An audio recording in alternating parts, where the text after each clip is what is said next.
years, who, from what I understand, was a guy that was not against America at all. Other guys are supposed to be the anti-American bad guy, Nikolai Volkov, other people. In your business, you've got to portray that guy. Have you been put in that position? Oh gosh, many times. Okay, exactly. I mean, it's just like it's a role. It's an antagonist role.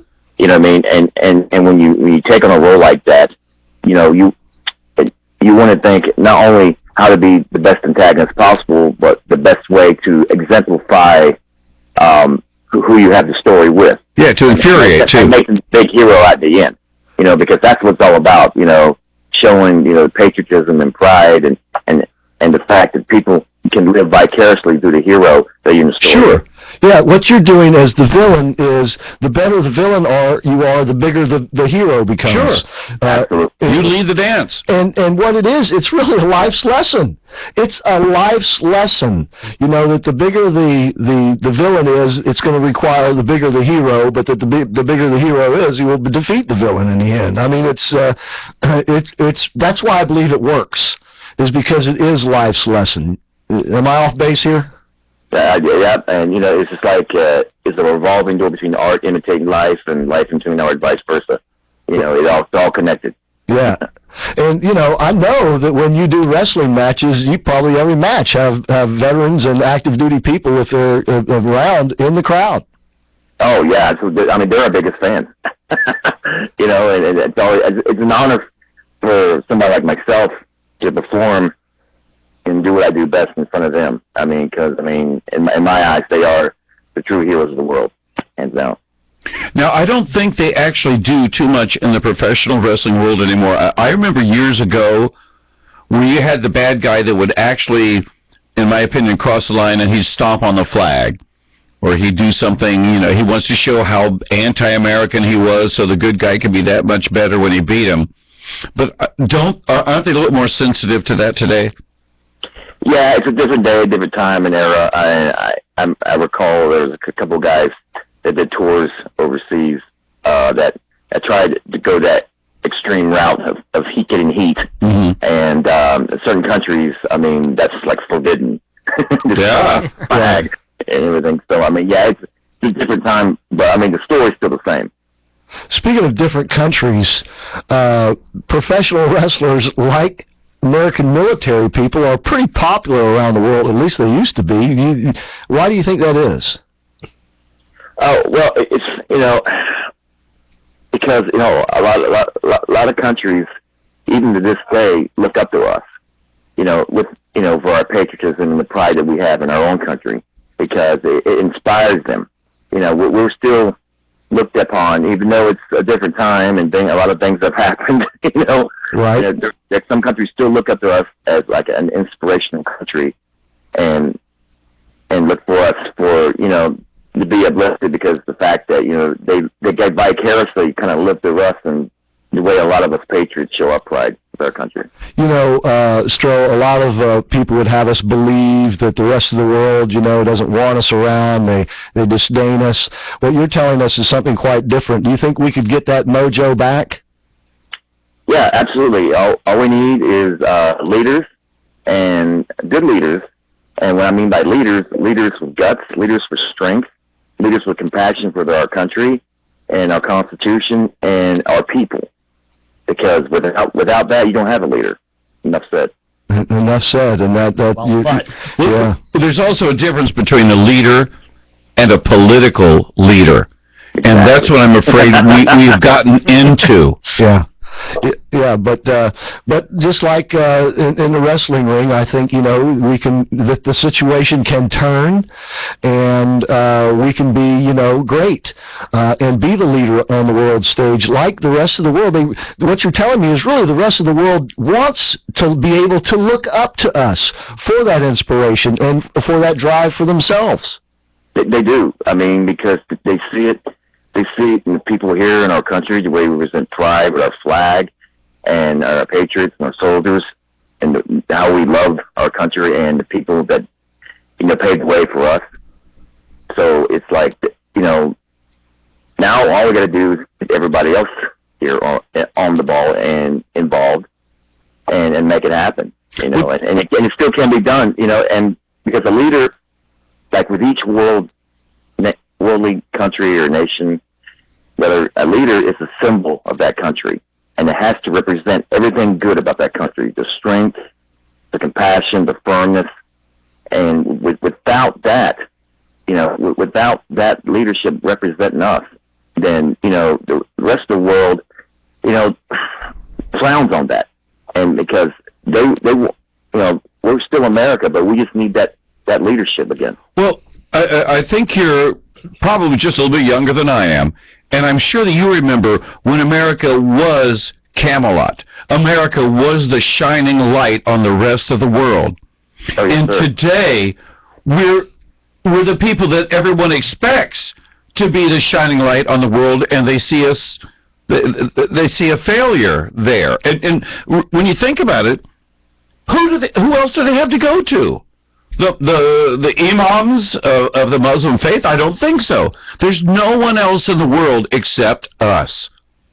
I mean, people all over the world wanting to come here to live. You know? Yeah, of American greatness. Yeah. They don't want America to be like the rest of the world, because that's what they're trying to escape from. Exactly. You know what I mean? Exactly. They want that light, you know, that shining light that beckons other nations to it.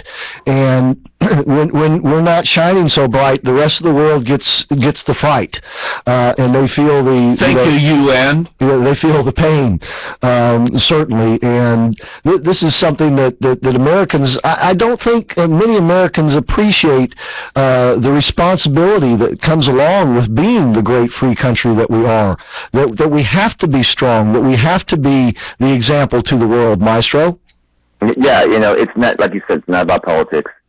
It's not about a best friend or someone that has enough stroke in the political realm and vice versa. And it's about a true leader with strength and truly has compassion for his or her people and the country. Okay, I got to ask you. I got to ask you a political question.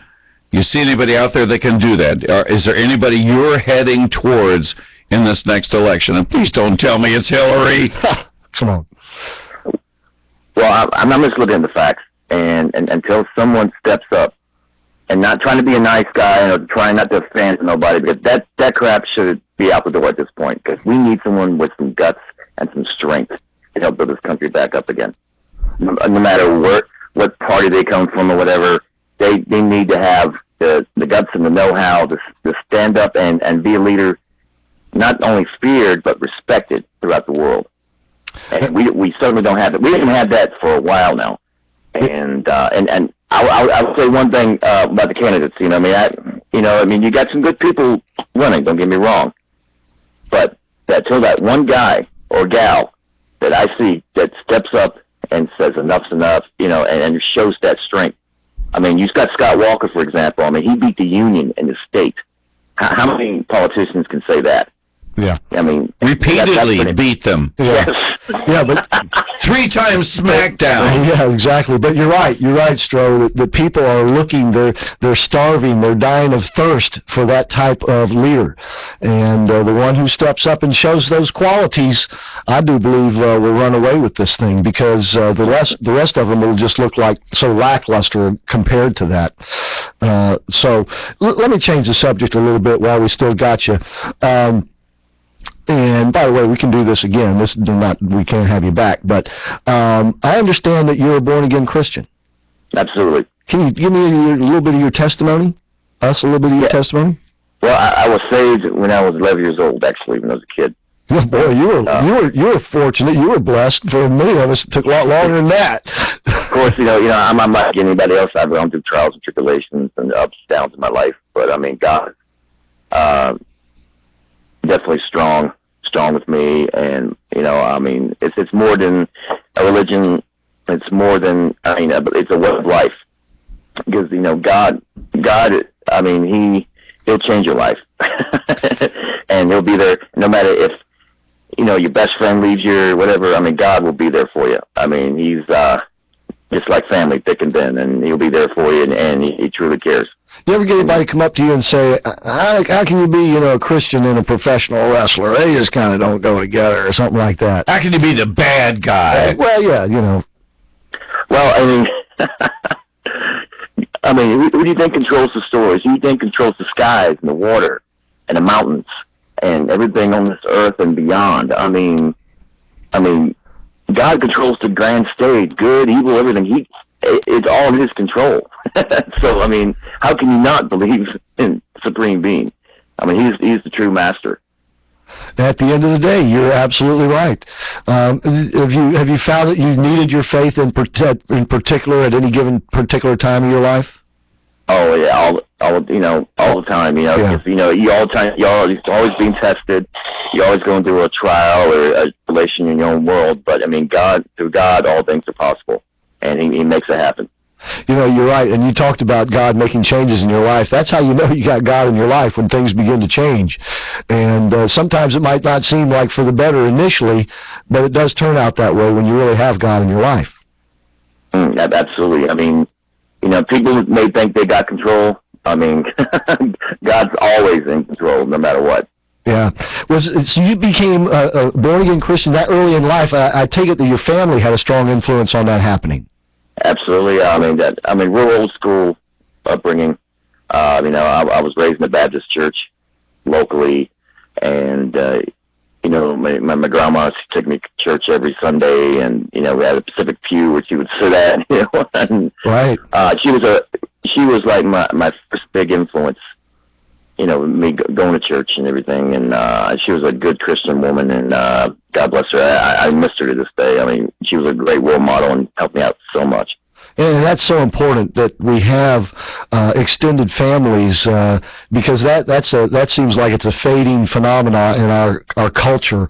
As families become smaller and smaller, the role models for our children become fewer and fewer. That's it. I mean, a family is a foundation of your life. Just like planting a tree.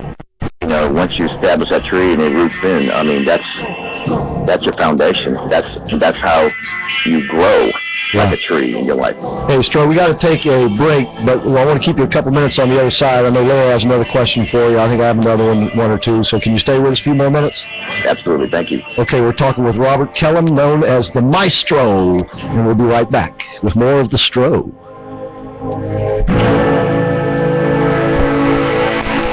Have you been looking to purchase or sell your custom classic